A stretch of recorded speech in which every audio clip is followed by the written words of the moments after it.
has made me glad. I will rejoice, for he has made me glad. He has made me glad. He has made me glad. I will rejoice, for he has. There's no hope for deliverance. And so, you go to your doctor and they don't say, okay, let's hide the cancer. Let's not, right? If it's going to be cured, it's a painful thing to expose the pain. And, or the source of the pain, it's always painful. I had an abdominal operation when I was in Nigeria, in Lagos, and the surgeon said, "Sir, this is the problem right here, and this is why you're feeling sick." And so we have to get to that, we have to open your skin up. We have to tear you apart. And so it was a very painful process, and I was Pastor Warner for 3 weeks. I was doing our conference, and I had to preach sitting down. I was sitting down for 6 weeks, actually. About 6 weeks I was preaching sitting down, and it was a painful experience. But I got healed. Amen. I got set free. And so that's the nature of healing and deliverance, is that it would be painful. And I recognized last week some things were exposed that was a little sensitive. And so brace yourself. We're going to do part 2 of this today. But I'm going to talk more about on the topic of healing, and on the subject of restoration. And, I'm also concurrently doing a series on curses and breaking curses. One of the things you realize is that curses are passed from generation to generation, right? It's called generational curses. And this is no more true than in the family unit. And so families experience rejection, and then that gets passed on to their children. And so I want to talk about blessing your children at the end of this, and so God's going to help us. Okay, so let me give us some scriptures. Maybe you want to read. I want you to get your scripture and have it ready. I don't want to have to wait. So if you want to read, put your hand up quickly. I only have a few scriptures. So we'll have one of the we'll have one of your boy families. We'll have Joshua. He's got his hand up. Come on, woman. Okay. Joshua, you read the main text, Psalms 27, verse 10. Nazarene, actually, we'll let you give you one as well. Hebrews 12, verse 15. Nazarene, if you get that. Anybody else? Ingrid, 2 Samuel 6, verse 16. Okay. Did you put your hand up? Okay. So Titus 1, verse 15. Titus. Right? Okay. Ernestina. Genesis 4, verse 23 to 24. Okay. Amanda, was your hand up? Okay, all right. 1 Chronicles 4, verse 9 to 10. Sylvester, Psalms 27, verse 10. Sylvester, the New Living Translation of that. Okay, Psalms 27, verse 10, our main text. Okay, at the back there, Matthew 12, verse 13. And one or two more. Okay, maybe we'll leave it there for now, and we'll come back and give up more. Okay, so rejection in the home. The danger, I suppose, the danger of rejection is that the past can become the present in our homes. Okay, and this is something I notice all the time, is that the past, something that happened in the past, begins to play out in the present in the home. And so there are some ways this plays out. One of them is anger and resentment. Okay, and so rejection and violations cause pain and produce anger. So someone experiences rejection in the past in their home, and then as they try to forge their lives and try to forge their future, they find themselves, there is a display, an outplay of anger, resentment, okay, And a lot of times they don't know why, right? Well, the root of that oftentimes is rejection, because rejection and violation causes pain. It causes pain, internal pain, and that in turn produces anger. So there's an outplay of anger. There's an outburst of resentment, and a lot of times the root of that is not, oh, you took my pain, you said something, all right, or you did something that on a normal day it's overlooked, it means nothing, but because there is something hidden within, as a result of that, the outplay, the outburst is anger. It is rooted in something else. Hebrews 12 verse 15. Looking carefully, lest anyone fall short of the grace of God, lest any root of bitterness springing up cause trouble, and by this many become defiled. Okay, see to that no one misses the grace of God, that no bitterness, no bitter root grows up to cause trouble and defile many. So here, think about it. What Paul is saying, he's saying there are roots. Okay, there are roots, and these roots can grow and cause others to be defiled, right? And so bitterness is a root. The word defile means to stain, it means to ruin, and in other words, other people can come to be affected, stained, and ruined by our own anger, right? Our own. But the roots of that is not just, oh, you took my phone, or you stole my pen, you said something, no, he's saying there is a root to that, okay? And the root of that has to do with bitterness, okay, because of rejection, all right? So it is possible that you are angry at someone from the past, but you're taking it out on people in the present. I think I've used that example at my church in Lagos. The guy, shouting in my office, you never, right? And I'm a young pastor. I don't really know much, apart from Jesus loves you, John 3:16. I'm sitting in my office. I want to, my flesh, right? How dare you shout on me? I am a 24-year-old young pastor. Let me show you my ego. I am pastor, power, dominion. No one shouts on me like that. And God smacked me down and said, no, he's not talking to you. He's talking to his Father. And that blew me. I have never thought like that before. Do people speak to? Yes, they do. They are taking it out, and it would do you good to sometimes just, I think I preached a sermon recently on context, sometimes to see things and think a little bit deeper. What you're hearing, what you're seeing, this is based on context. There is a history to this, okay? And so, this often happens in marriages. A husband says something, and the wife, and he's like, I only asked, is there breakfast? And there's a explosion. It's like, whoa. Should I not? And then, what do you have for breakfast this morning? Because I didn't want to upset you. Oh, you think I don't love you? You think I don't care about you? And then it's like, if I ask for breakfast, there's trouble. If I ask for breakfast, there's trouble. And you think, okay, you wake up. Is there breakfast on our head, or there's no breakfast written on our head? You're tiptoeing, and because there are roots. 2 Samuel 6 verse 16.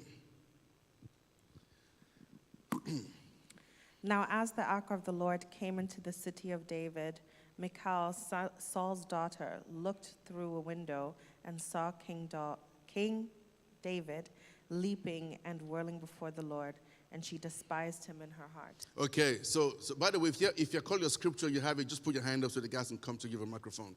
Okay, so think about it. Here is King David. He's having a great day, victory. They're bringing the ark of the Lord back into the city of David, and he's dancing. This ark has been captured by the enemy for decades, and now finally they've recaptured God's ark, bringing it back. It's a victory march. But his wife looks at him, and she's She despises him. She's vexed and she condemns him. How do you dance? There are women there, and but think about it, okay? But here is Michal. If you know this story, she's King Saul's daughter. Her father was a tormented man. No doubt, I don't know of any tormented men who loves their children and with affection. They are imbalanced people. And not only that, her dad said, okay, showed no value. He wants to give her away. Okay, whoever can fight her, and so come take her. David fights. He takes her, or rather, he gives her to David, and then he's vexed with David. And then David goes away, and then he gives her to somebody else, some other moron. David comes back one day, and then claims his wife back. And so she has been, in her mind, worthless, because dad never showed me any value. But now she's grown up, married to David, and now she's rejecting David. She's attacking him, and really and truly, her attack to David really stems from her past. Right? And so it plays out in anger and resentment. When you have not been shown love and acceptance, and instead what you've met with in life is rejection. Okay. Second thing, the other way it plays out is in the arena of interpretation. Okay. So when something is damaged within us, it affects how we see things. That's life. When life has, when you're affected by something in life within you, it affects how you see things. You begin to judge things based on your own perspective. All right, and so I bought my. I was in Nigeria, and I was going to buy my UV ultraviolet, sunglasses. And if you've ever been to Nigeria, they hawk on the streets. They sell things on the streets. And as you're driving, people run after your car, Oga, buy these.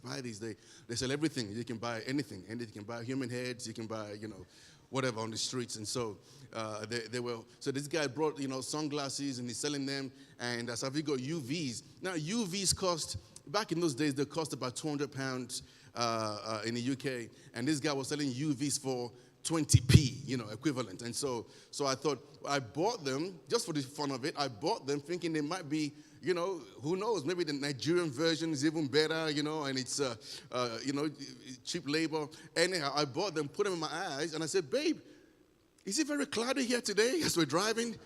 I took my glasses off, the sky was blue, put them back on again, everywhere's cloudy. What? Right? And so because of the glasses I wore, everything was tainted around me. And so when people are rejected, it often affects their interpretation of life. You ever met people, because they're full of lusts, right? Everything is sexual, all right? A girl smiles at them, oh, hello, how are you? Oh, she likes me. She just said, this is what happened. That's why guys get in trouble all the time. Pastor, she likes me. I'm like, how do you know she likes you? Oh, the way she smiled at me, Pastor. She smiled at me, and he takes the audacious step. Hello, woman. I want to take you out for dinner tonight. And she's like, whack. And he comes back to me, Pastor. What? And I'm like, how do you know? Well, she smiled at me. A smile is not, anyway, that's distraction, okay. So interpretation, okay, it affects our interpretation. When something is damaged inside us, it affects how we see things. Let's have Titus 1 verse 15. Okay, Elizabeth.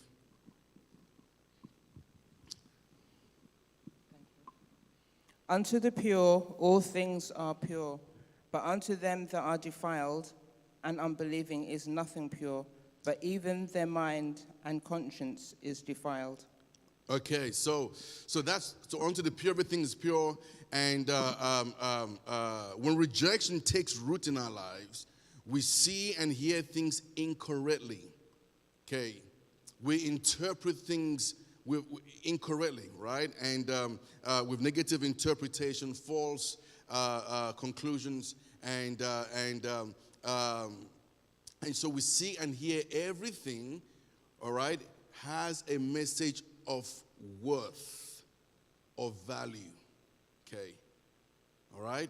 This is why sometimes a wife will tell her husband, why didn't you take out the trash? And he responds, do you think I'm stupid? You think I'm stupid, don't you? And you start thinking, I didn't know taking out trash had to do with stupidity, right? But what he's hearing, he's interpreting things as worth, all right? And so, in relationships, there's a thing of respect now, right? I want my respect. I felt disrespected when you said that you were going to go to that, that shop instead of this shop. I had a friend of mine, we went out to eat and we stopped in one shop, they had long queue, and so we said, should we go to that shop? This is kebab shop. And he got angry and he was mad because he wanted to go to this kebab shop, and me and my other friend said, let's go to the other kebab shop, and he lost the plot. Now I'm thinking, kebabs, is that a thing of worth?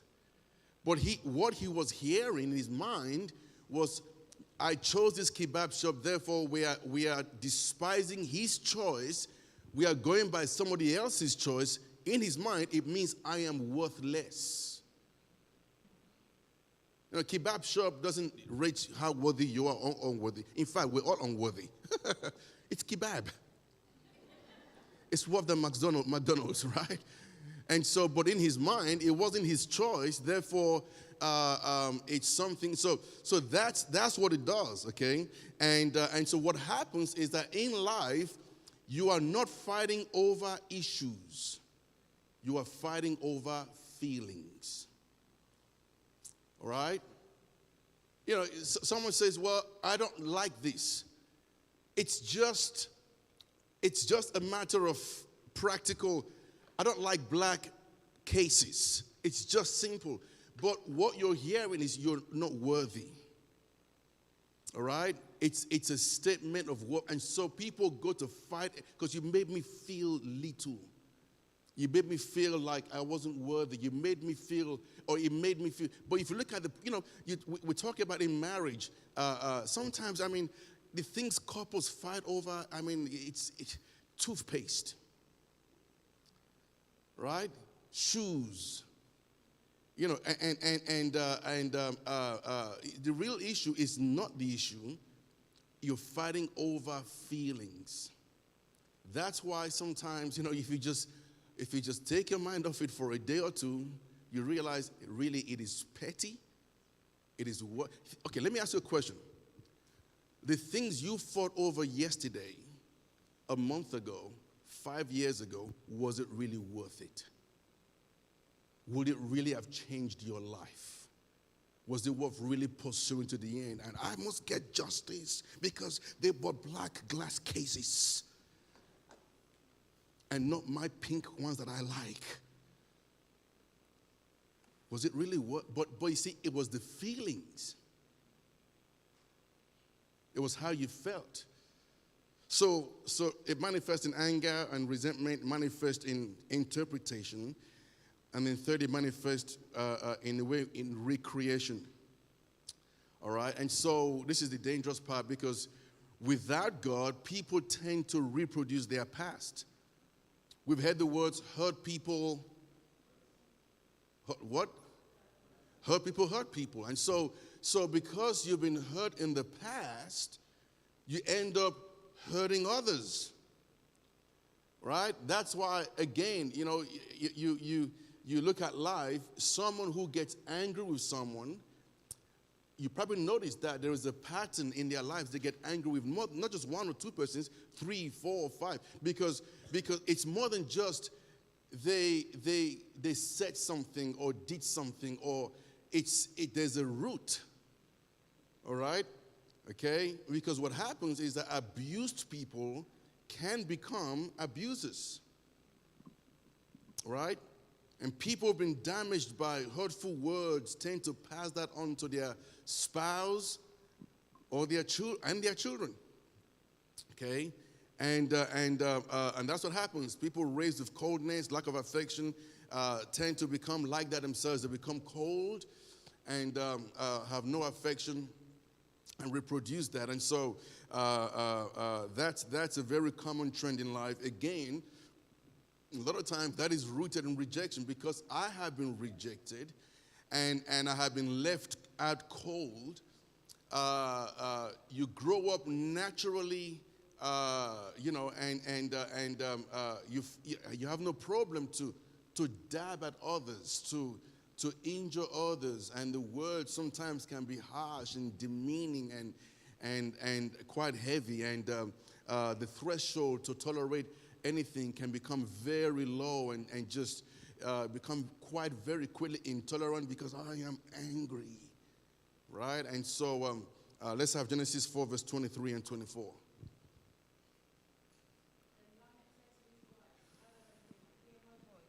Wives of Lamech, listen to my speech. He says, my forefathers was avenged seven times, then Lamech 77 times. In other words, his outplay is going to be 10 times, 100-fold times worse than the initial offense. And so here's a grandchild. He's speaking, and this is gone from one generation to the next. And now he's outplaying. He's actually just killed a man because I'm not done yet. Okay, because that's the nature of this, is that it gets hurt people, hurt others, right? They're not afraid to say things, jab, be condescending, and attack, because that's what their experience has been. It's we were embarking pastoring, and in 2004, the consensus, Barking had the highest single parents in the entire country. And highest number of smokers, highest single parents in the entire country. And literally, I kid you not, you go to Barking. In actual fact, the very first thing we noticed when we came to Croydon, the first thing I noticed, before I noticed any other demographics, it was very clear to me. I told Penny one day we drive, you know what I noticed? There were no buggies and a lot of prams. Because you go to Barking, before you say hello, there are ladies pushing prams, a lot of young girls, Essex girls, no fathers. And in my first 2 years in our church there, it was mainly single parents. And we had a nursery in the Pioneer Church there that sometimes it was almost equal numbers in the nursery and in the church building, because we saw we had 40 people, we had 10 adults and 30 kids, right? And Penny would do the nursery every Sunday, just a lot of single parents.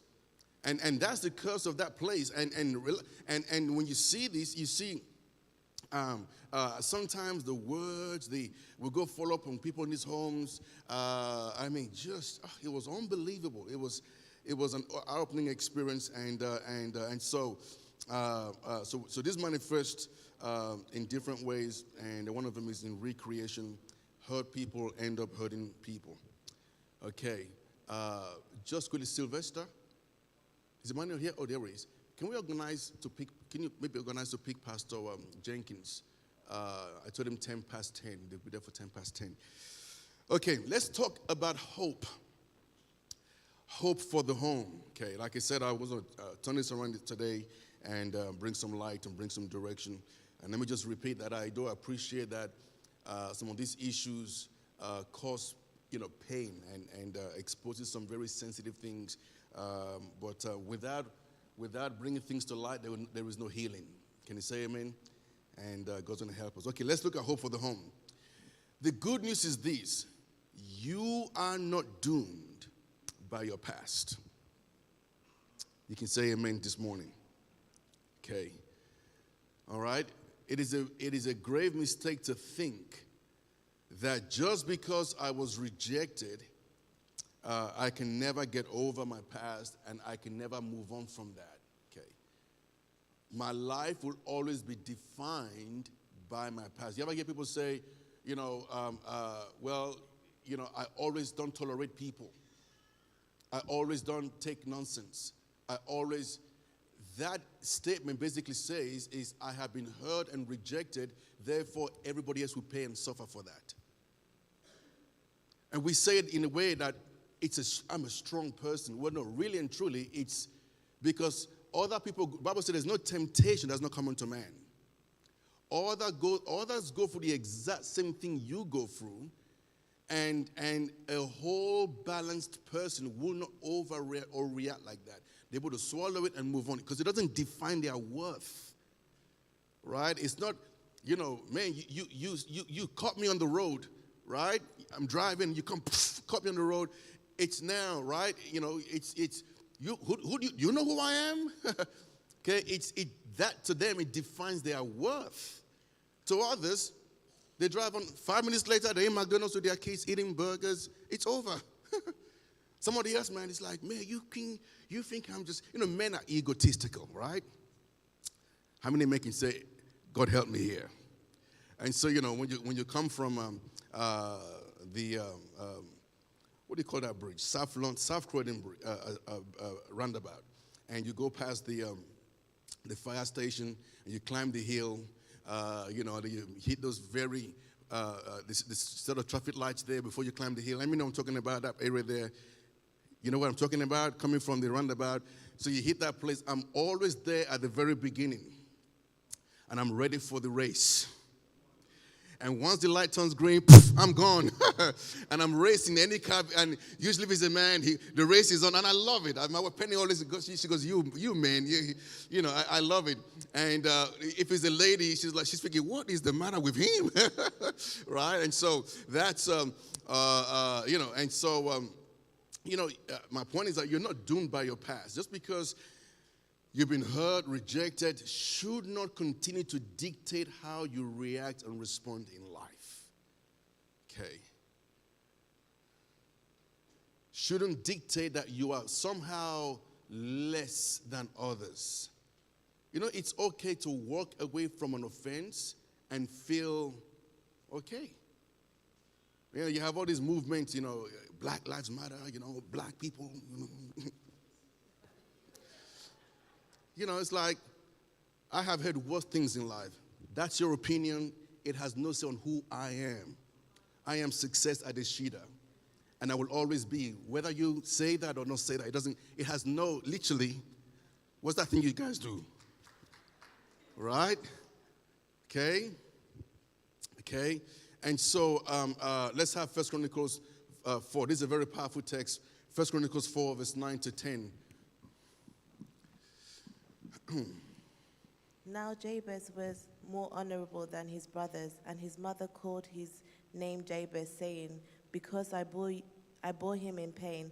And Jabez called on the God of Israel, saying, oh, that you would bless me indeed, and enlarge my territory, and your hand would be with me, and you would keep me from evil, that I may not cause pain. So God granted him what he requested. Isn't that powerful? Okay. He came to a realization, I am causing pain. I am causing distress. And the root of that isn't just because everyone around me are morons. They all do things that offend me. And therefore, no, he realized the reason for that is because I was birthed in pain. My mother named me pain. And imagine that at school, hey, pain. Right? And so, but he came to a point and he came to a conclusion, you know what? I don't have to live this way. God can change me. And so the answer for rejection is God. And you get all these people. There's a website called Ancestry.com. People, they want to find their mom who rejected them, their dad. If I can just find him and get him to say, I am sorry, therefore I will just be healed. If I can just get my wife to say she's sorry, life will be fine. If I can get my husband to say he's sorry, everything will be perfect. My husband who left or wife who left, if I could just, right? And they're forever pursuing that. And then they find their dad who left them or their moms or someone and they, oh, are you my child? Nice to see you. What's your name again? Right? Or they apologize even, but it doesn't fix anything. It doesn't, because the only one who can fix it is God. Let's have Psalms 27 verse 10, the New Living Translation. I think Sylvester had that. The Lord will receive me. Read that again. The NLT version. NLT. Yeah. New Living Translation.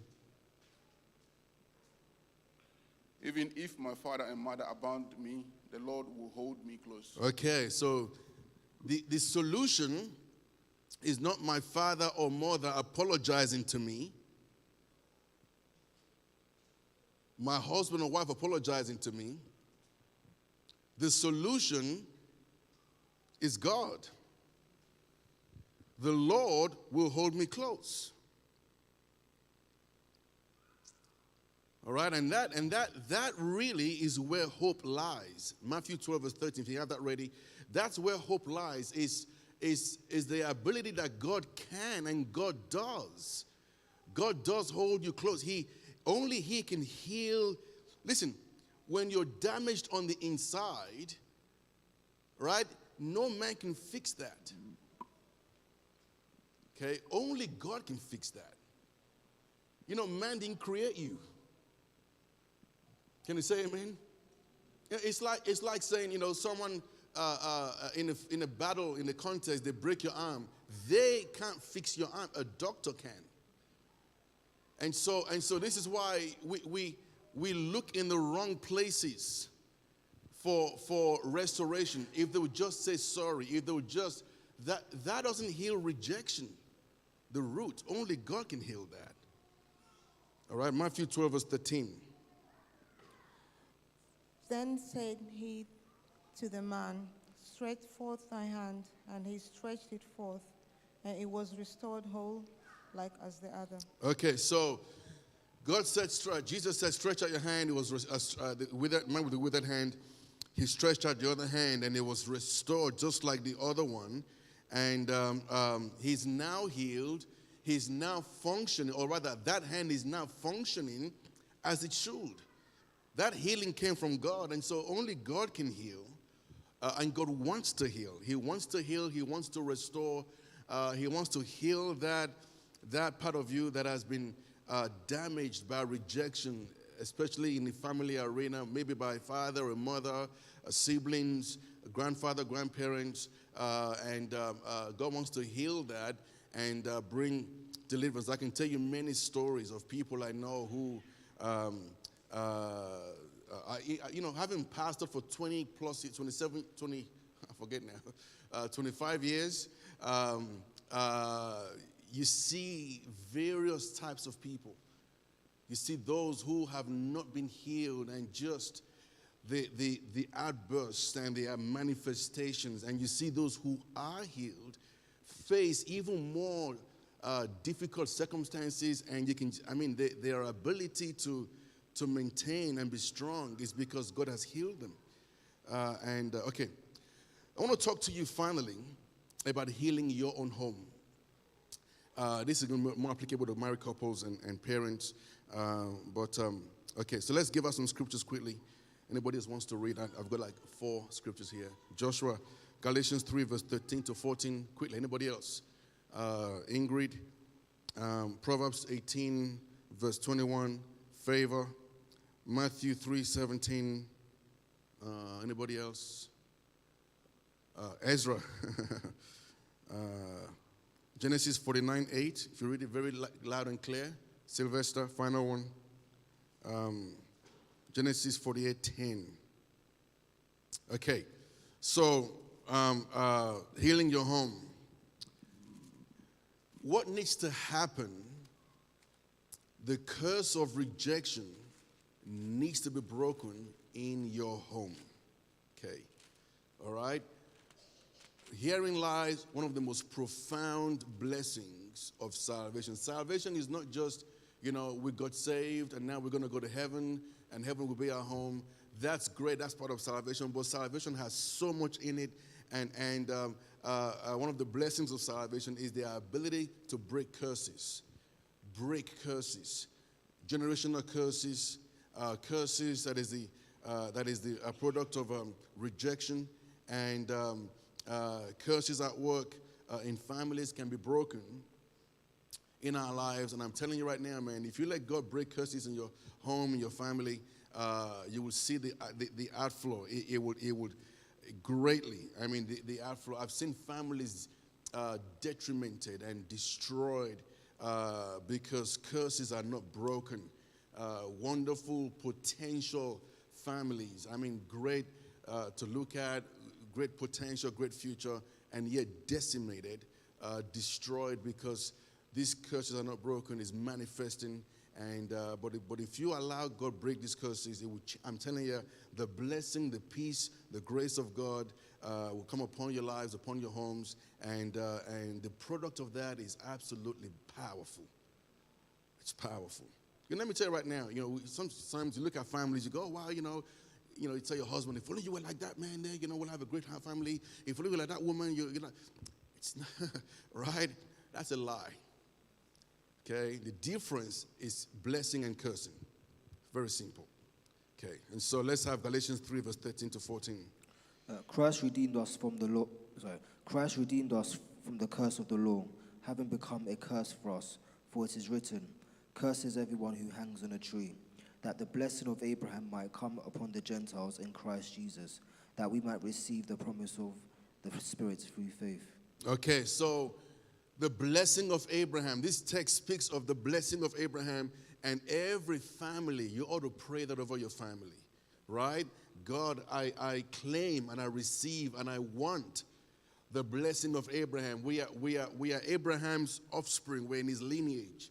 And not because we're Jews, we're not practically Jews, but because of his faith, right? He's the father of faith, and all who come to his faith by spiritual inheritance, we are Abraham's children, and so we can claim that blessing.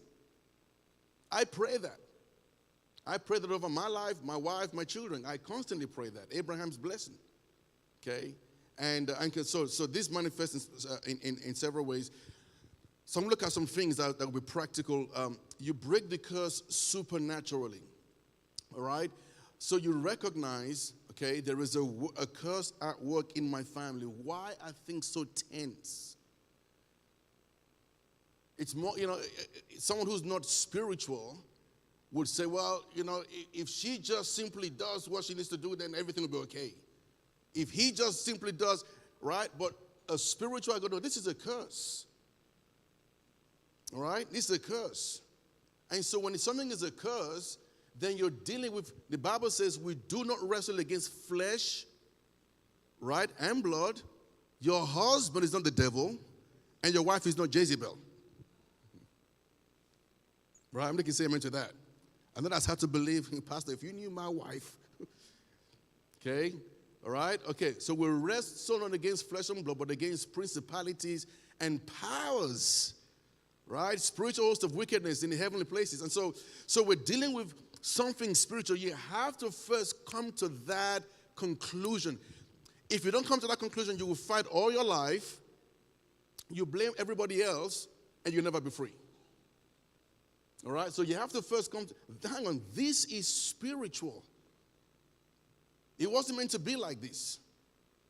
When I first met my husband, my wife, to be, and we first met at church, or, before you got saved, down the pub or down the club, and you looked at them, wow, you are the one. She goes, no, I'm telling you. And you ran, and everyone, and you said no to everybody else.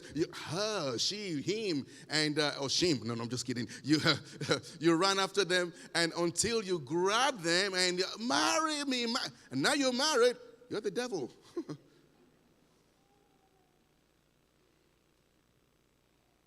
So, number one, you have to recognize, and listen, I'm emphasizing this because a lot of people don't. They think it's the spouse. And as long as you have that in your mind, you will never break free. And your prayers will not be answered by God. Nothing will happen. You pray, God, may he change him, Lord, fast all day or night. Nothing will happen. May she change, nothing. Until you come to a conclusion and say, hang on a minute, this is not me or them, this is spiritual. So a curse is broken, like last night, Pastor was praying. He asked people, has anyone hurt you? You may have been playing football, or you may have been, carrying items and you hurt your back. And you think, oh, yeah, no, it wasn't the items you were carrying. It's spiritual because of bitterness. So recognize there's a curse at work and pray to cast that out. Okay, and so number two, you break curses by personal decisions. I will not pass on to my family, all right, the very thing that cursed my life. That is a choice. That's a practical choice. I will not pass on to my family, my wife and my children, my husband, my children, the very thing that cursed my life. So I give a little personal, I asked my wife permission before I could share this. I give a little personal testimony.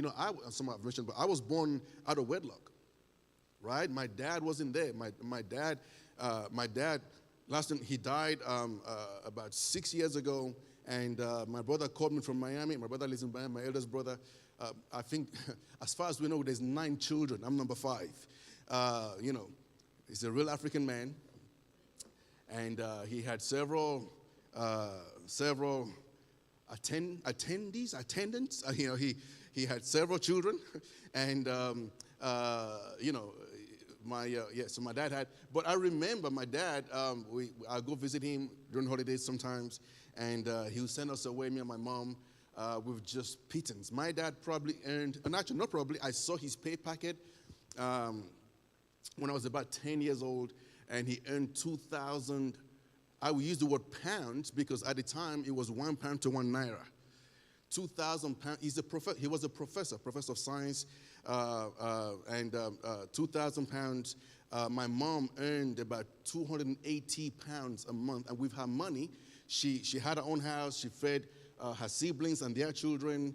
It was a family home. All her younger siblings, their children. She took care of everyone. With that, my dad earned 10 times my mom's salary. And when he sent us away with pittance.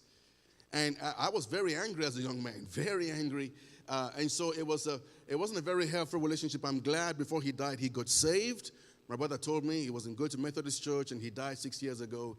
And I'm glad he's in heaven. My mom, as you know, she's saved. She's in Westminster Church, doing very well. She raised us as single mother. And my wife's family, on the other hand, they had 12 siblings, 12 children. She's number 11. It wasn't the most affectionate background. It was all kinds of tensions and all kinds of things. And when you have 12 children, it's not, I just love all my brothers and sisters. There are issues sometimes. And so here we are now. We're married. Okay? Here we are now. We're married. We had to make a choice. We're not going to project and extend the rejection we received into our family. I had to make that decision. All right? I am not going to extend. I read a book many years back. I can't remember the title. It talks about illegitimate children. And this guy makes this very powerful observation that sometimes, he said, I don't know if it's true, but he said 97%, if I remember correctly, of illegitimate boys also neglect their families also. And it's a spirit. It's a spirit of, it's not my responsibility. So they have a child with a woman. They say, what? It's your responsibility, not mine. And then they grow up. Those boys grow up. They have children or get married. And then it's not my responsibility. Same cycle. Over and over again. So I am not going to allow the same curse that cursed me to be projected to my family. So me and my wife decided we're going to raise our children in affection and love and kindness, right? Affirmation, acceptance. Some of you, and I'm not trying to be, you've come to me and said, Pastor, I would love my kids, my family to be like yours. We hear that, me and my wife, all the time, but because, and you would never know that we experience such backgrounds. Of course, we're not perfect. I still did apply the old love. Okay, let me look finally quickly. We only have, I think, 5 minutes. Let me look finally quickly at blessing your children and your family instead of cursing. Okay? Number 1, speak words of value. Right? Proverbs 18, verse 21. Death and life are in the power of the tongue, and those who love it will eat its fruit. Okay, so power comes through, power or death comes through what is communicated, all right? And speak words of love and value, okay? All right? Your kids need to hear from your mouth that they are valued. Just simply keeping silence can be interpreted. The devil will interpret that for them. All right? Think about Jesus. Matthew 3, verse 17. Matthew 3, 17. Who did I get? Okay, favor. My beloved Son, in whom I am well pleased. So here is Jesus. Was he insecure? I doubt it. Right? But God spoke from heaven. He still affirmed by words, this is my beloved Son in whom I'm well pleased. He's bringing value. So, tell your kids like, I love you. Right? I'm proud of you. You did a good job. Well done. Okay? And you make me happy. I support you. Right? I am behind you. I mean, words are powerful. Number 2, speak words of future blessing. Let's have Genesis 49, verse 8.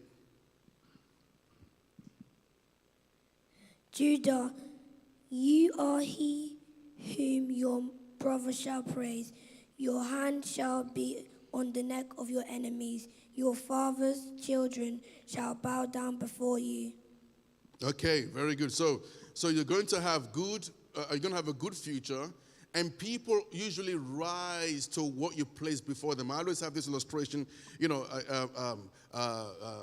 little Georgia yesterday. We're in the foyer, she grabbed my keys, and I put it a little further from her. She wanted to reach it. And every parent, when your kids begin to walk, you grab those keys, put it ahead of them, and they walk to it, and they go, hey, I got it. And he said, no, you haven't got it. You throw it further up. We're devils, aren't we, as parents? Throw it further up, and they have to walk there and grab it. If you can hang on a minute, is this game ever going to stop? No. And you keep throwing the keys ahead of them, and they keep walking to that key, and you're strengthening their legs, right? But my point is that people rise up to what you put ahead of them.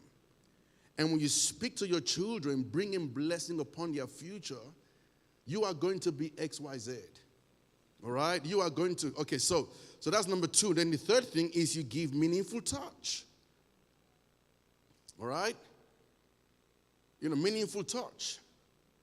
Genesis 48, verse 10. And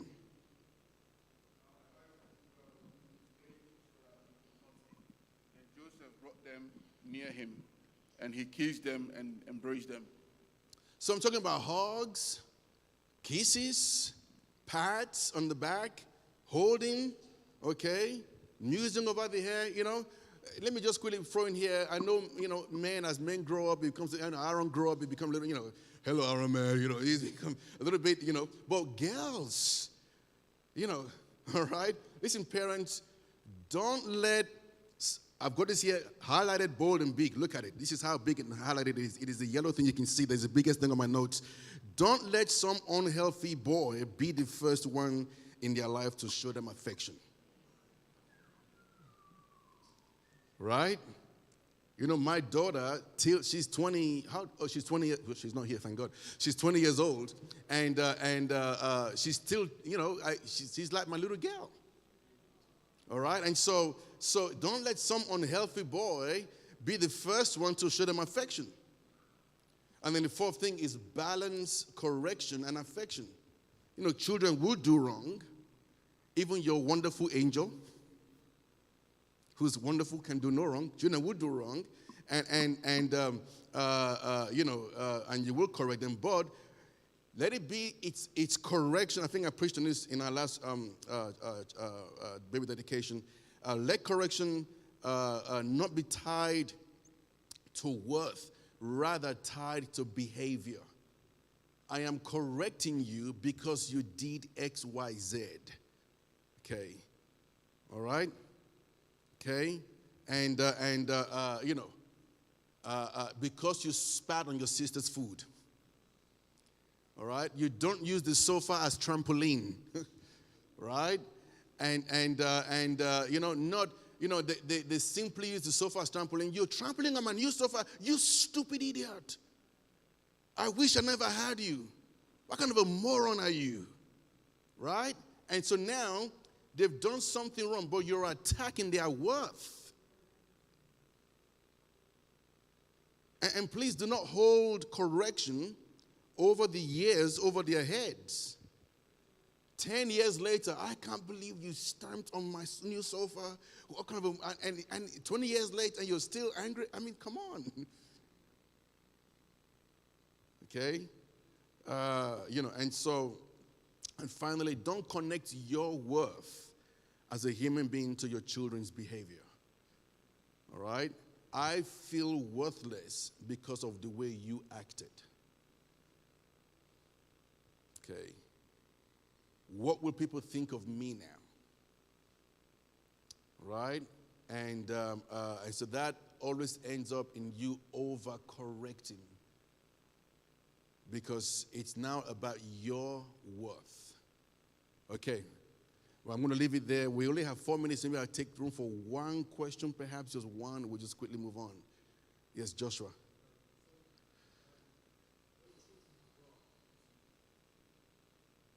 Who grew up rejection, they tend to be like kids who are very defensive.